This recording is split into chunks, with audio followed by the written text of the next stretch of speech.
Coming up on Big Ten today, Jerry DiNardo joins me. We'll dive into the game of the weekend in college football, Ohio State, Texas, what he's focused on Saturday at the Shoe.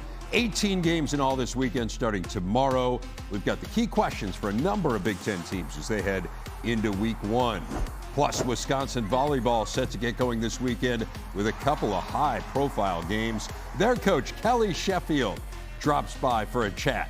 Big Ten today, now.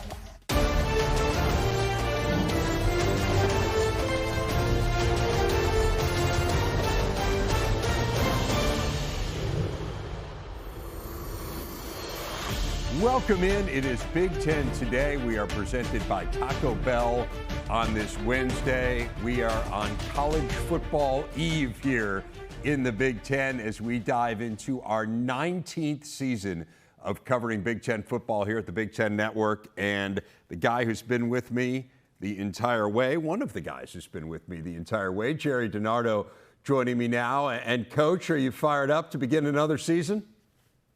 I am fired up more than ever. I love the expansion that we saw last year. I love following those teams last year, and I can't wait to follow all teams.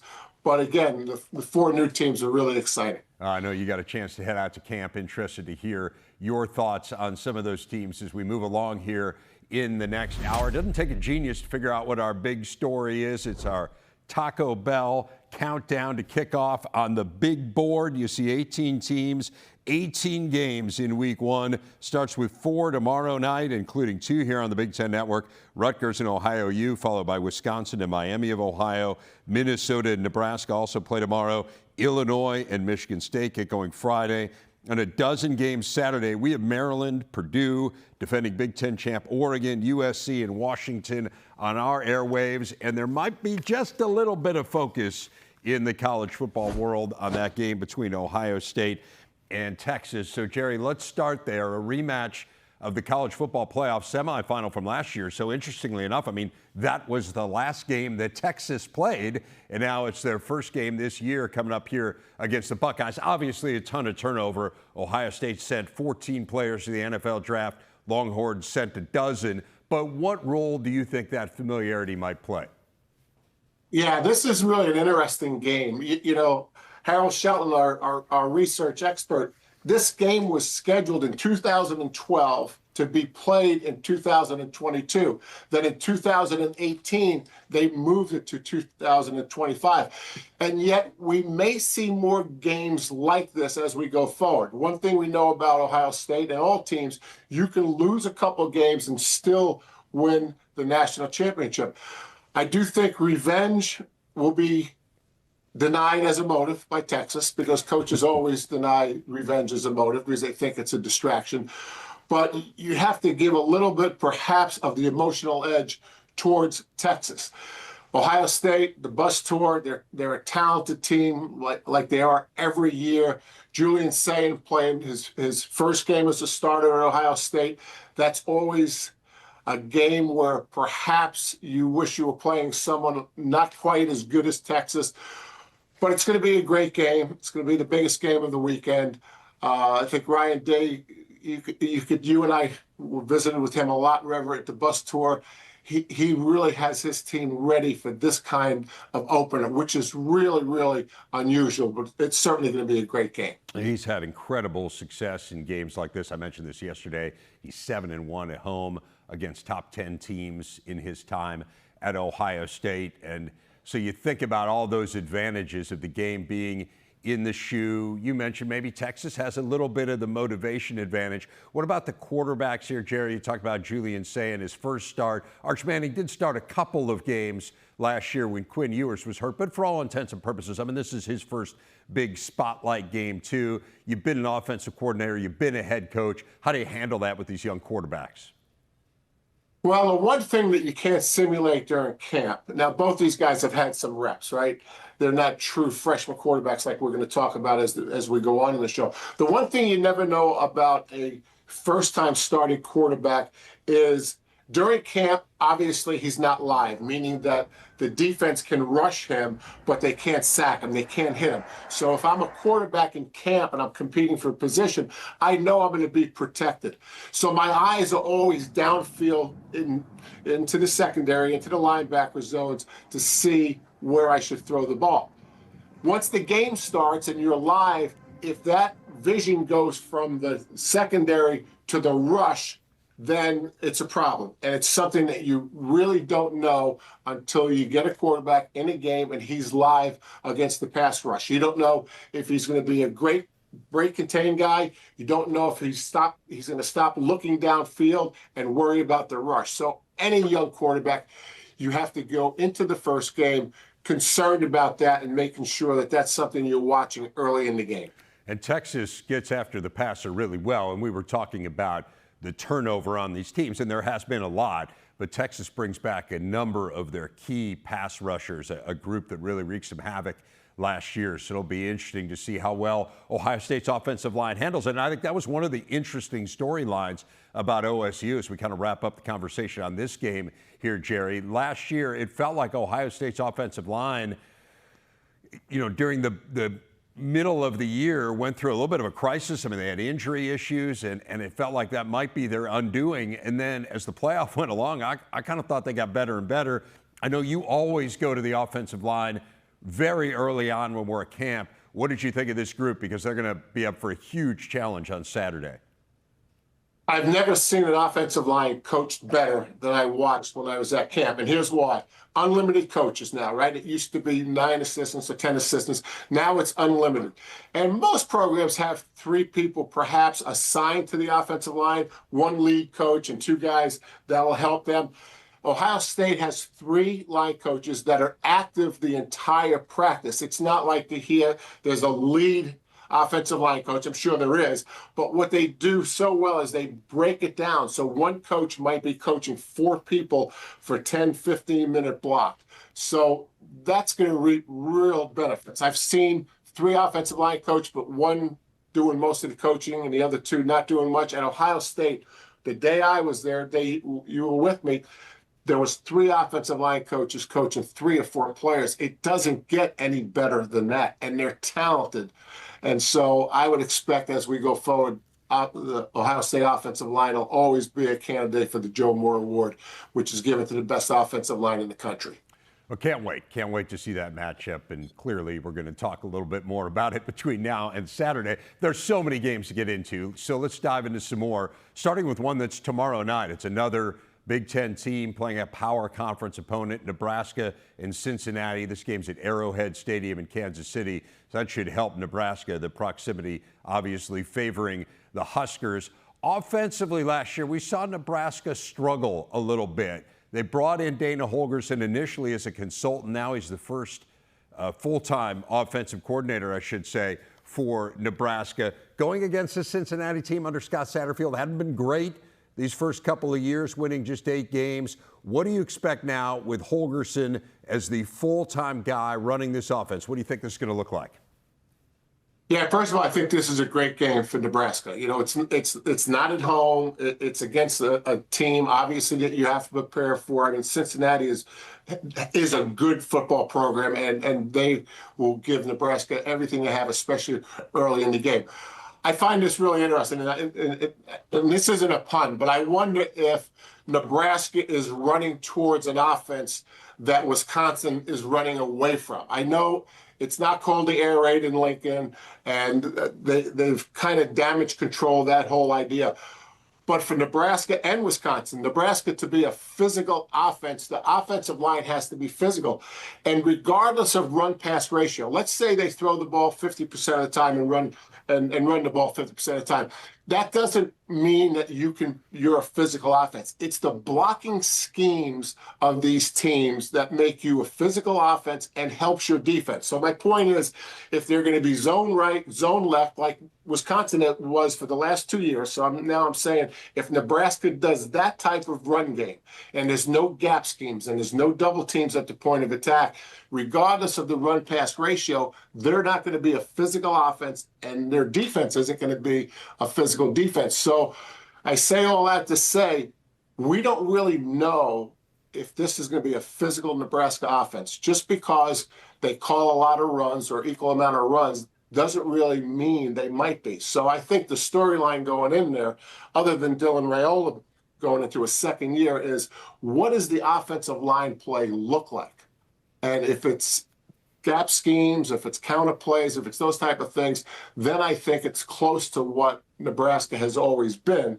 Not an I formation, not running the ball 60 or 70% of the time, but a physical offensive line that can run and pass 50%. And I know you say a lot of that as a means of previewing the defense as well, and they had a change there. Tony White, the defensive coordinator, moving on. You got a new DC there in John Butler. They've been so good defensively, Jerry, but they're kind of rebuilding the front a bit. What are you watching on that side of the ball for the Huskers outside of the physicality portion you were talking about?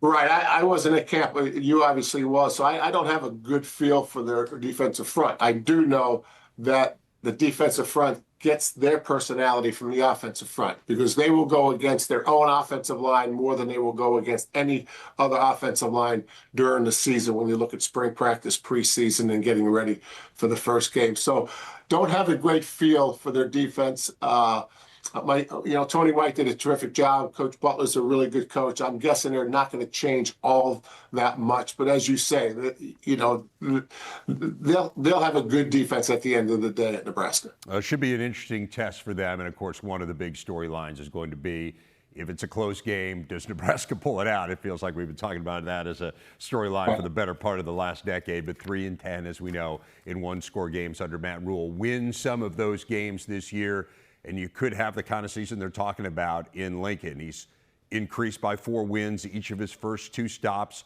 as a college head coach in year 3.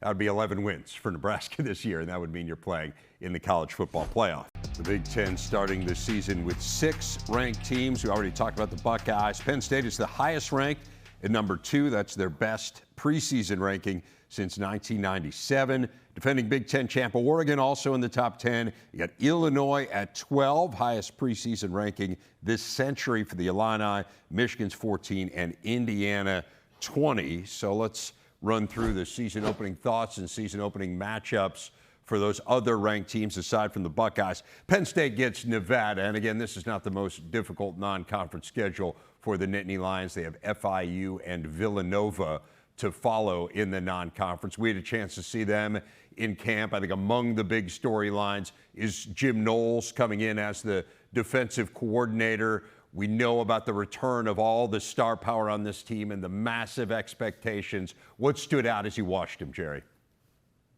Well, I'll start with the line play. 22 offensive linemen, very talented. They all can bend. They're really good athletically. Same thing with the defense. A bunch of 22 guys on the defensive line. So they're built like a championship team at the line of scrimmage. I think this is the best team that I can remember in the 18 years, 19 years that we've been covering Penn State. And the reason is because of the offensive line. They've always had a lot of defensive line. It has taken them so long, and there's reason for this, right? 30% of your recruiting class plays because you out-recruit the 70% that aren't playing when they become sophomores. It takes a long time to get 5 to 8 offensive linemen in your program that are championship level. They have that right now. So that stands out to me. They got some help in the portal with the wide receivers. I think everyone goes into the season saying, can they take the top off the coverage? We didn't have enough explosive plays. People that were critical of Drew Aller, one of the counter arguments to Drew's success is he didn't have any help with the perimeter. And so now I think that hopefully that has changed for Penn State. So that's how I see offense. Defensively, Jim Knowles obviously came from Ohio State. Jim is a press box coach. And the reason I bring that up is if you're calling defenses and you're on the sidelines, you're counting on help from upstairs to what's going on, because you can't really see from the sidelines. Jim starts upstairs so he can see everything. That's where he's always called it. So the good news for the defensive staff is this will be a dress rehearsal. They play Oregon in a couple weeks at the end of September in the whiteout. This is their first really big game. They need rehearsing the way Jim Knowles calls the defense with him up in the box. Some of his assistants will be in the box and some will be down. So offensively, I think they're positioned at the line of scrimmage better than they ever have in 19 years. Defensively, this will be a good rehearsal. Offensively, I'm guessing Andy Kotelnicki, the offensive coordinator, is going to have a million formations and throwing the ball different places, and he'll be very creative going into the opener. Not that necessarily he'll need it, but the more he puts on tape in this game, the more Oregon at the end of September will have to defend. Man, they were fun to watch last year, and that was even though, as you mentioned, they didn't have a very successful wide receiver group, but still had the most plays at 20 yards or longer of any team in the Big Ten. So Andy Kotelnicki did an amazing job of scheming last year. Again, we don't have them this week. We got them next week. They'll take on FIU. As for this week's slate, here's what we've got on the Big Ten Network on Saturday. Purdue, Maryland, 7th-ranked Oregon, USC, and Washington all in action. Coverage begins with countdown to kickoff at 11:30 Eastern, 8:30 Pacific, only on the Big Ten Network and the Fox Sports app. Cannot wait to see the Ducks. A lot of turnover, a lot of talent as well. What did you see in Eugene that has you fired up, Jerry? All right, so you start with the talent. So they're like the best teams in the conference, right? Ohio State, Penn State, Michigan, all the same story. So they have that kind of talent. We had a chance to sit in the quarterback meeting. Dante Moore obviously looks like he's going to be the starter, and we had an opportunity to sit in the offensive team meeting, unit meeting. I left both meetings saying, I don't know any football. I mean, it was incredible to watch the way that they coached, the technology that they were used. I was totally blown away with Will Stein, the offensive coordinator, and in the quarterback room and the entire offensive unit. They're just a really, really talented team. They're a young team.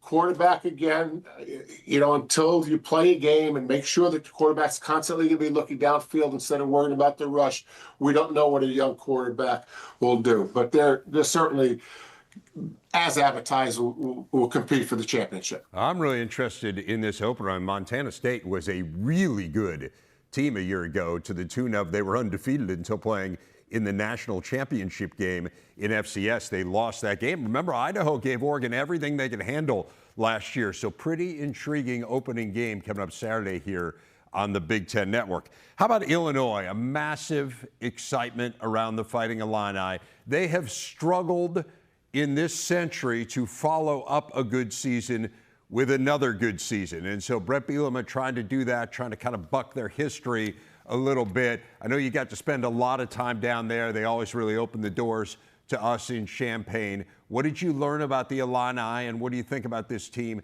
that has so much hype and excitement around it? Right. They won 10 games last year. They have a totally manageable schedule, in conference, out of conference, right? Offensive coordinator's back, defensive coordinator's back, and the quarterback's back. There's very few teams that can say that around the country. Western Illinois, obviously Illinois has better players than that. I think we won't know enough about Illinois, how they're managing a schedule, which players look at and make the same assumptions we do: win, win, lose, lose, a tie, and everybody goes through the schedule. We won't know, in my opinion, if they're mentally ready until the following week at Duke. I think the opener against Western Illinois is something that we may find out about. I mean, if you're worried about a team being overconfident, you're quality controlling, missed assignments, obviously turnovers, obviously penalties. And Brett Bielema is one of the best game managers there is in the game. I think he's one of the better motivators, and he's one of the coaches that lives by the 1-0 saying that, no game is more important than the next one. But this is a team that really has a chance to do what you mentioned they haven't really done in the past, and that's follow up one good year with another. I agree with you. That game in Durham in week 2 is huge. They have a really big early game in Big Ten play against Indiana. We'll know. I think we'll have a really good sense for where Illinois is after seeing them in those 2 games. But man, you can't help to be fired up if you're an Illini fan for all the reasons you're talking about, Jerry. They brought a ton of guys back, and the schedule lines up nicely. I mean, it feels like it just could be one of those magical seasons in Champaign. Of course, beat Michigan last year. That was probably their marquee win a season ago. It's a Wolverines team that opens with New Mexico. We were just at Michigan on Friday, and you and I were talking yesterday, and I know you just came away kind of wowed by Bryce Underwood. He's so physically impressive. A true freshman starting quarterback, Jerry. I mean, again, this is different than what we were talking about with Julian Say or Arch Manning. You're being thrown into the deep end right here off the get-go. What did you think of Underwood, and how big a challenge is that going to be for him to navigate that? Right. The intensity about the rush, as I've described for other teams, is even more with someone like Bryce, who's a first-time starter. But what was impressive at camp was that all the throws he can make, he's got a terrific strong arm, obviously. But when he needed touch, he had touch. When he needed to let a receiver run underneath it, he did that. He just looked like more polished, diverse thrower than you would look at a young freshman. And he sat with Howard and Jake, I believe, and he was impressive in person during the interview with our camp show. The one thing we don't know is how he's going to react once there's a pass rush that could get to him. But whether this week it's going to be, we don't know that he's going to be pressured this week. But that's going to be the one thing. Other thing, Rever, is it's a physical football team. I mean, the line of scrimmage on both sides, playing offense in camp with their offense is a challenge because their defense is really good. I think Chip Lindsey, I've been following him as a high school coach. I followed him when he was at Troy as the offensive coordinator. I think he's a wonderful, wonderful coach. He's going to be another guy. It's going to be a pro attack, meaning their quarterback will be under center, quarterback will be in the shotgun. There'll be all kinds of formation. It's not the spread, but it's not the I formation. I think it's a great hire, what Sharon did with Chip Lindsey. They were under center quite a bit when we were there at camp. It was interesting. Right. You high school quarterbacks, guys coming out of high school, sometimes don't handle that all that well. I thought Underwood looked really comfortable in that scenario. Yeah, it's going to be fascinating to see what happens next week, right? You go to Oklahoma, a team with a major chip on its shoulder, feeling like they have a lot to prove coming out of last year. So level of intensity ramps up pretty early on for Michigan. A level of intensity early on for Indiana, let's just be honest, it's not that high. You look at their slate in the non-conference, you got Old Dominion, Kennesaw State, Indiana State. Indiana team, of course, coming off an amazing year last year, making it to the college football playoff in Kurt Cignetti's first season. I look at this schedule, and I think maybe they could challenge themselves a little more, although you understand kind of where they've been historically. You look at this schedule and think it's absolutely perfect. Tell me why. I do, because it's perfect for Indiana. If you look at last year's schedule, FIU, Western Illinois, and Charlotte. Now this is softer than that. But this schedule, just like last year's schedule, is what Indiana needs. It didn't hurt them in the playoffs. Right. I mean, they went to the playoffs with last year's schedule. This is a little softer. They can go to the playoffs with this schedule. This is Scott Dolson, the AD, and Coach Cignetti getting together and saying, what's best for us? We don't care what they call the schedule.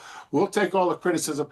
How can we continue to build this program and get into the playoffs again next year? The biggest issue with Indiana, according to Coach Cignetti, and he has said this over and over again, when we played what he calls the big boys, it was different. Okay, this is a way you get ready for the big boys when you're in Indiana. You're not recruiting a bunch of top classes every year, although their recruiting will improve because the program's improving. But this schedule is perfect for them to take the next step, because when you're playing this soft schedule, you can get ready for some of those teams and build confidence and build your offense and defense so that when you do play what Coach Cignetti calls the big boys, it looks better than it looked a year ago. And I agree with you 100%. Go ahead, Jerry. I'm sorry, I cut you off. Well, I'm just saying, I think Scott Dolson, the AD, gets it. Obviously, yeah. Coach Cignetti gets it. This is brilliant. Well, I will say this. You do in life what you're incentivized to do. And there is no incentive in the current format to beat yourself up in the non-conference, particularly when you play in a league as good as the Big Ten. They're going to play some challenging games. here. It'll be interesting to see. They got Notre Dame on the schedule, I think, in 2030. And if they're a consistent winner, if they show, hey, year in and year out, we're going to be really good, then maybe there's the opportunity to play in some kind of marquee matchups and that type of thing. But I get everything you're saying, and I agree with you. It makes a ton of sense for them. I don't know that we'll know a whole lot about them 3 weeks in, but it absolutely makes sense from where they are and based on what happened a year ago. And excited to see them get going this weekend because, man, they look good in camp. They are really, really talented, and they're ready to go. They're fired up. They feel like they were disrespected a year ago. Kelly Sheffield, the Wisconsin volleyball coach, our big interview. Coach, pretty interesting there. Let's start there with Lauren. It's a big change here in the offseason with her as a full-time member now of your coaching staff. What was it about her that led you to be so persistent that you wanted to get her on the staff? Her number one, her love for the game and her love of studying the game. She probably watches as much film as any player that I've ever been around, probably as much as any coach I've ever been around. Her love of breaking down film. She's a great communicator, and being in the gym is even more than what I thought it would be. Her ability to communicate and keep things simple, and obviously she brings a lot of street cred to the program as far as to the players go, and they lean into her experience because she's been where they want to go. Yes, when you're a four-time All-American, I'd say you have some street cred. No question about that. Coach, let's back up a little bit and just talk about where your team is right now. You're about to start the season. You got two huge games coming up this weekend. There are some other teams that have already begun action. We've already seen some Big Ten volleyball. It's been fabulous. What are the advantages, perhaps, of being able to sit back and watch everyone else start? In one sense, it was kind of fun to watch, but on the other hand, like you said, it would have been really nice to be out there already. I think we just finished maybe the greatest first week in our sport. I thought the week 0, the level of competition. Then, we had a couple of 5-setters that were really compelling.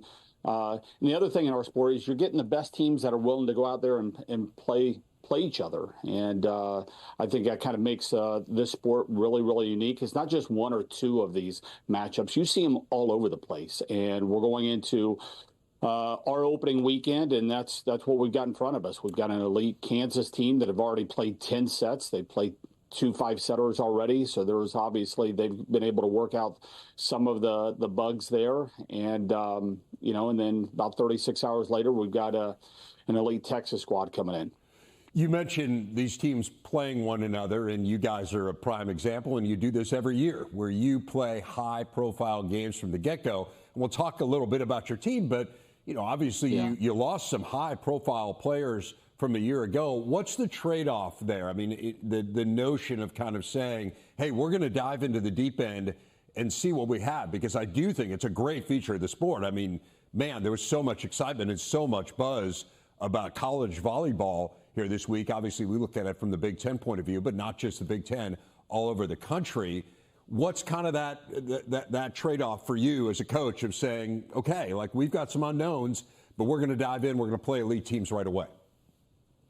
I think coaches are typically a lot of times fearful, but you got to get over that because everybody wants to see these. The fans want to see elite matchups. The players want to play against elite teams. The money that it brings into the area businesses and things. Everybody wants to see the best teams play each other, and so sometimes we get in our own way and we schedule something a little bit safer. But I've always taken the approach that I want to learn as much as I can about our team in the preseason, and so if we're able to do that and while we're able to get in the practice gym before school starts to fix some of those things, I think it just gives us a better edge as we're going down the road.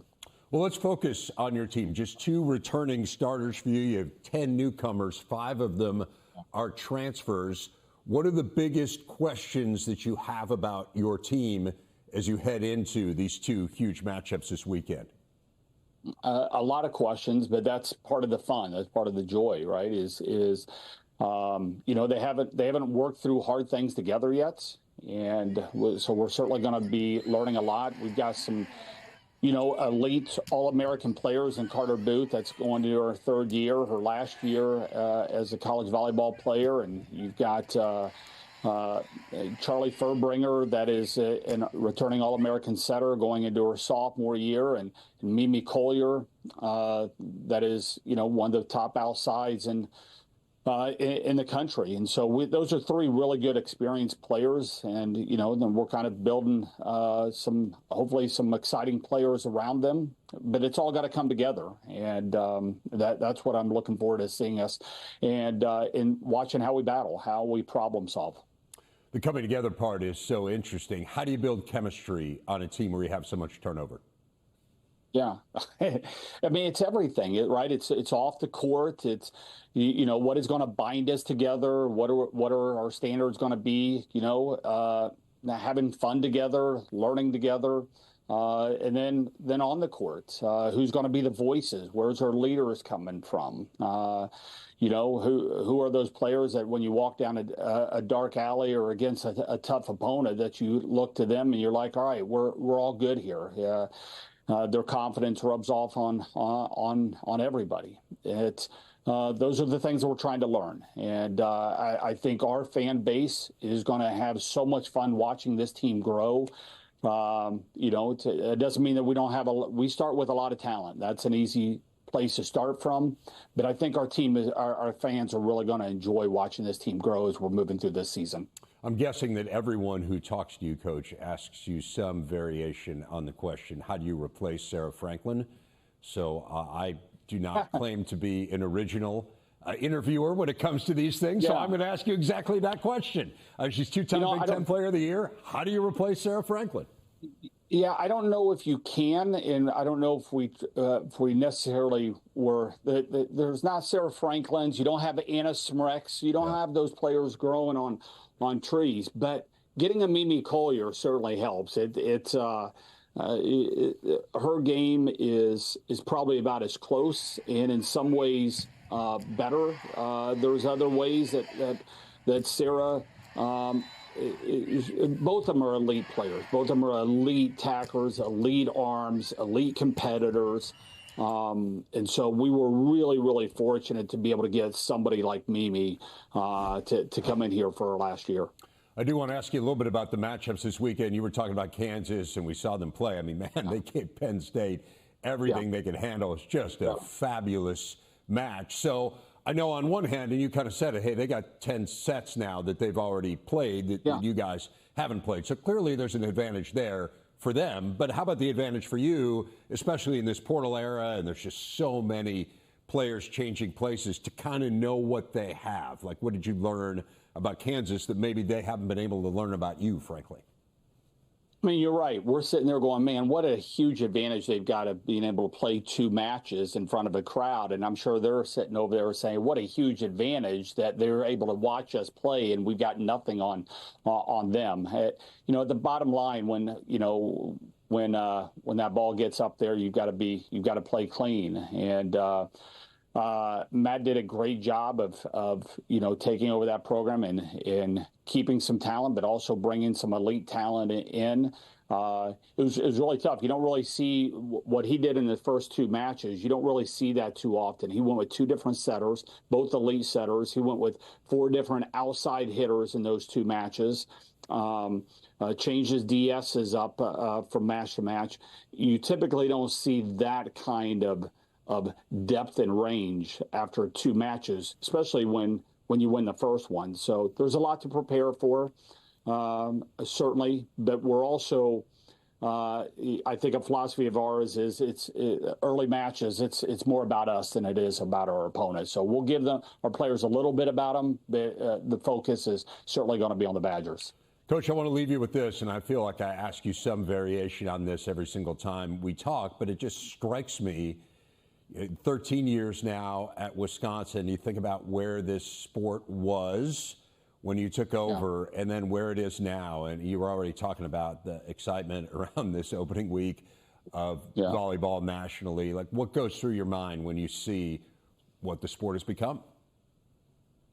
I was just on the phone right before here with Jamie Gordon, who's the executive director of the AVCA, and it was almost like a hype call for both of us. There's a lot of excitement. I think adding John Cook on the calls was a great move. So happy that he's involved because he has so much to be able to offer and offer our fans that are watching on broadcast. It's you see the TV responding, you see the fans responding. It's just every year we just keep climbing, and I think we are in for the best Big Ten season yet for all of us as a conference. That's saying something because it's been fabulous here and been great for us. I know our fans love it. Coach, really appreciate your time. Best of luck coming up here this weekend, and we look forward to talking to you again soon. Absolutely. Thanks for having me on. You can see Kelly Sheffield's Badgers in action 7 Eastern time on Friday, part of the opening Spike Classic as they take on that Kansas team we were talking about. It'll be followed at 9:30 Eastern time by Creighton and Texas. It's only on the Big Ten Network and, as always, on the Fox Sports app. UCLA set to start the Nico Iamaleava era as they take on Utah Saturday night at the Rose Bowl. Iamaleava, the much ballyhooed offseason edition, coming over from Tennessee, quarterbacked them to the college football playoff last year. Nico trying to kickstart an offense that averaged just over 18 points per game last season, the Bruins' lowest scoring team in 16 years. They've got Utah coming up on Saturday, as I mentioned, Jerry. So tough opponent. Utah had a down year last year, but obviously it's been a really good program here, expected to be far better. You got a chance to watch the Bruins practice a week and a half ago or so. What are you expecting and looking forward to in this one? Well, let's start with this, Trevor. It's going to be Nico for me, and maybe the entire season. Okay. I'll try to work through that as the season goes on, but it's going to be Nico. Much improved. I saw UCLA last year. I saw him this year. Tino Sinceri, offensive coordinator, seems to be a really perfect fit. Coach Malloy on defense has done a good job last year and every year that he's been there. I think Coach Foster's a different coach than he was a year ago.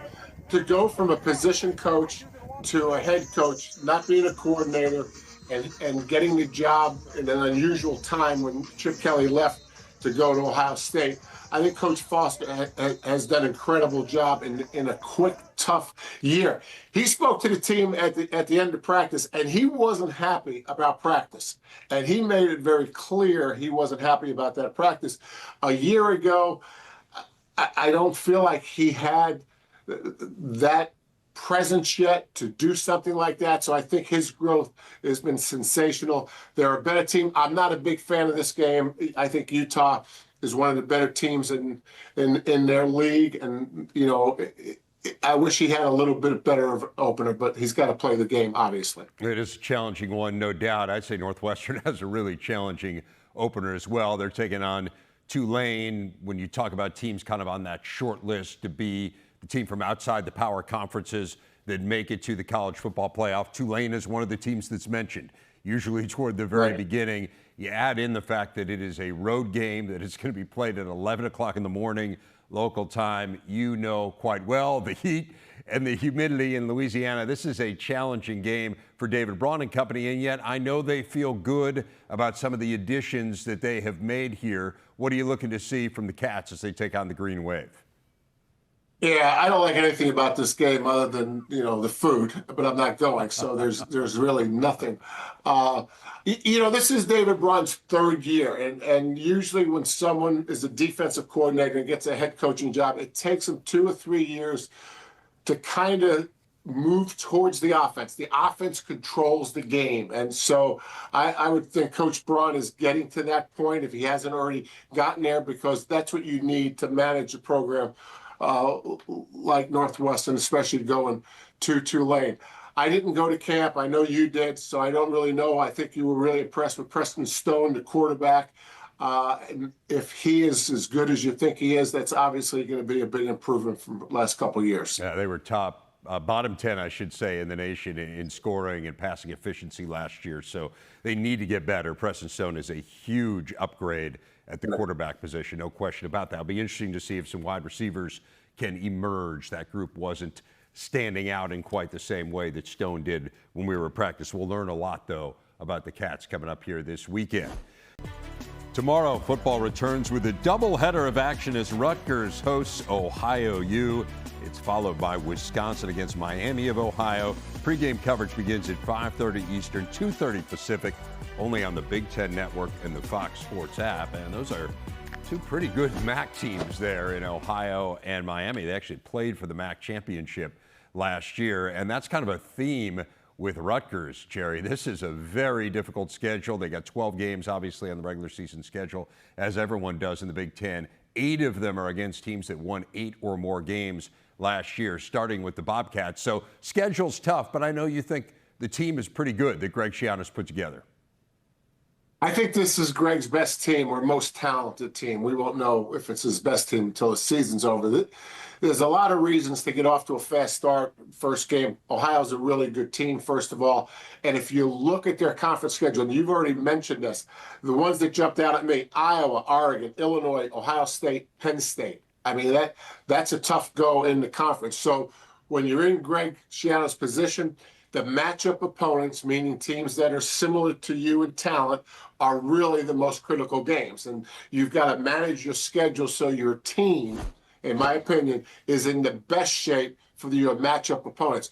Upsets just happen naturally. You don't plan for an upset. It kind of happens because the other team has to help you. The other team has to be flat. The other team has to take the game for granted. So you only control half the equation. So you control most of the equation when you're a matchup team. You can outcoach the matchup team. But when you play the better teams physically, you have to wait till game day to see if there's a chance for an upset because they've got to come in flat and things have to go your way. So this is a really important game for Rutgers because Ohio's a matchup opponent. It is indeed. I mean, they've got Ohio here, and then next week they play Miami. So you've got back-to-back games against these teams we're talking about from the MAC. So let's focus in on Miami, and by Miami I mean Miami of Ohio, not Miami of Florida. They take on Wisconsin here tomorrow night. It's a huge year for Luke Fickell. I mean, we saw Wisconsin see its long bowl streak, second longest in Big Ten history, come to an end last year. They have a brutal schedule. You got 4 games against teams that won at least 10 games last year. That doesn't even include their game at Tuscaloosa against Alabama. So it's brutal for Luke Fickell. This is a very big game tomorrow night against the Redhawks. What are you watching for here from the Badgers? Yeah, this is the soap opera that won't stop, right? I mean, there's no longer the I formation. There's no longer the Big West. So I'd like the Wisconsin fans to get that out of their minds. This is a very difficult schedule for Luke Fickell in his 3rd year where he brought Jeff Grimes in. And I thought Jeff Grimes, we were at practice together, Rever, I thought he was doing a great job coaching that thing. They're going to be a pro formation team. They're going to be a little bit multiple. I think they're going to make sure that they're physical. And I'll go back to our conversation with Nebraska. Wisconsin's running towards a physical team. By that, I mean, it's not going to be all zone right, zone left, which is what it was when they were running the previous offense. And this is what I think people in Wisconsin, they don't really understand, that it's not run-pass ratio. They want to play the offensive line like they used to play it, and they can get pretty close to that. They can get pretty close to that, but this was a more difficult rebuild than I think anyone thinks of. I saw the recruiting falling out. I saw, I think, things that maybe the fans didn't see when Luke Fickell took this program over. It wasn't on cruise control, and he has got a tremendous challenge with this schedule, and it's going to take some time. No more Big West, no more I formation. Let's move on. Well, let's move on ourselves to our final game. We got less than a minute here, Jerry. Buffalo against Minnesota, another one of those MAC Big Ten matchups tomorrow night. Buffalo, also a really good team, won 9 games a season ago. What are you watching from PJ's crew? Yeah, and I'll be quick with this. I think PJ is one of the best coaches in the conference, best coaches in the country. I was in that practice. One of the best things he does is he's not afraid to build his offense around his quarterback. And I know he's really excited about Drake, and he will build his offense around the quarterback. Sometimes it's a lot of runs, sometimes it's balanced, but it's always a very good offense and very efficient. Drake Lindsey, impressive when we were at practice, but again, a young guy, as we talked about, being thrust into the spotlight. Coach, great stuff. Safe travels up to Chicago. We will see you here this weekend. Thanks, everyone, for watching Big Ten Today. Look forward to it.